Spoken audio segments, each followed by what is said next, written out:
You're the ice cream man? Who the fuck are you? Your last customer. Hey, what's going on, everyone? Welcome back to Backtrack Cinema. In this review, we'll be taking a look at the Death Wish Remake from 2018. So get some popcorn, get a drink, and let's talk some Death Wish.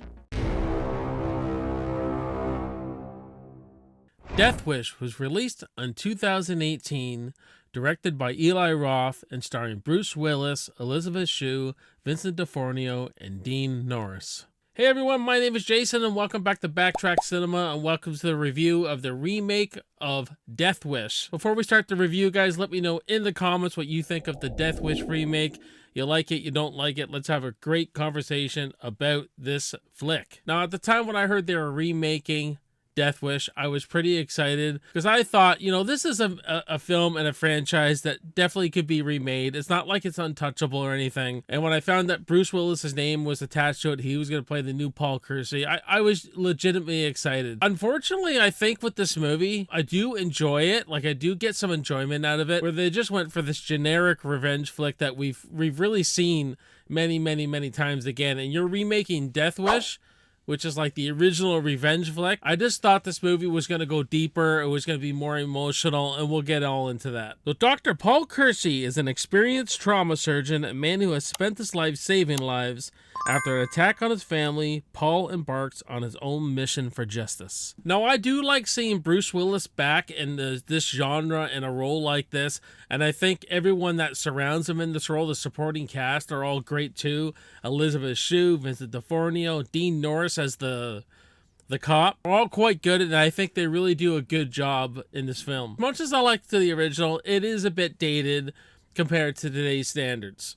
So this movie does go for a quicker pace. It tries for that 70s kind of feel, revenge, action thriller. Its lighting, its camera work really reminds me of a modern horror film directed by Eli Roth, so you could see how they go for that effect. I do like how there's a lot of shadows within the lighting that really gives that real atmosphere kind of to it. I feel like they do a good job of fleshing out Paul's family life and that dynamic. They really get you to care about this family first. You get some pretty good action with the shootout scenes with Bruce Willis.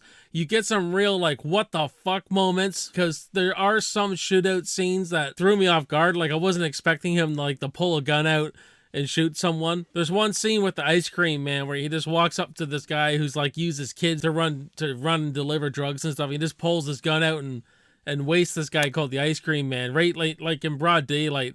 That was good. I really like that, and that was very Death Wish to me, like something out of the original. Charles Bronson would just surprise people and blow them away, so I do like that. But I wanted this movie to go deeper and more emotional than it did. I just feel like Bruce Willis didn't go deep enough with his performance for us to really feel that emotion and to really care about this character and what happens to him. Because he loses his wife, his daughter's in a coma, and I feel like he just needed to push it more. Like, same with like the director, Eli Roth. I just feel like the emotions of the characters and the subject matter, the dark tone of this, they didn't go far enough with it, and what we got was just your standard revenge flick that we've seen 1,000 times. One of the big things they change in the remake is that Bruce Willis actually catches and kills the people who broke into his house and put his daughter in a coma and killed his wife. And I think that's where the mistake is, because you got to understand the original Death Wish, Bronson never caught the people who actually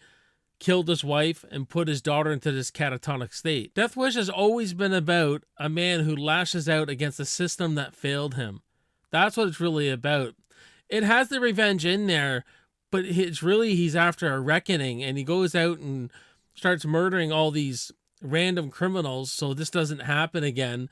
And then they name him the Vigilante in the original. And the remake, it's more the Grim Reaper. The law and the cops having no answers of all these people breaking into these houses, doing these horrible crimes. Got no leads, and they can't find any of the people who are doing these crimes. So the original movie was about that. They don't go that route in this movie. It kind of starts that way, but then it just turns into this basic revenge flick, and then that's where it starts becoming forgettable. I guess I just wanted to see more of a character study and more character development with our main character Paul Kersey as he's this civilized guy who becomes this man bent on revenge. And I do feel like this movie lacks an atmosphere. The original had this really cold, dark atmosphere when he was walking the streets of New York at night and he sees the muggers from a distance and all that. It had that real nice atmosphere to it. I find this doesn't have that.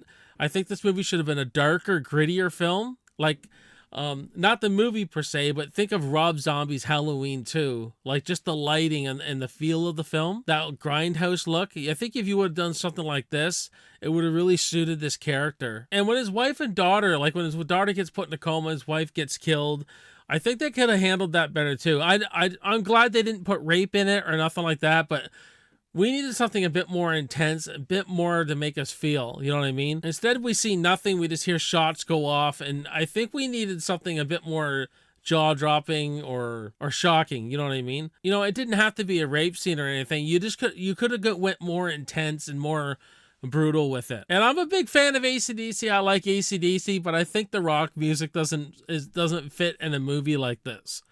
I understand what they were going for, but for me, that doesn't work. Like Death Wish, like I said, is supposed to be about a guy's descent into revenge. I just don't think the rock music suits what this character is going through. So I'm going to give Death Wish from 2018 a C. That's going to do it for me, guys, on this video. If you like this review, then check out my other reviews of Death Wish. I'll link them below here. And I will see you on the next video, guys, and I will see you in the movies. Cheers.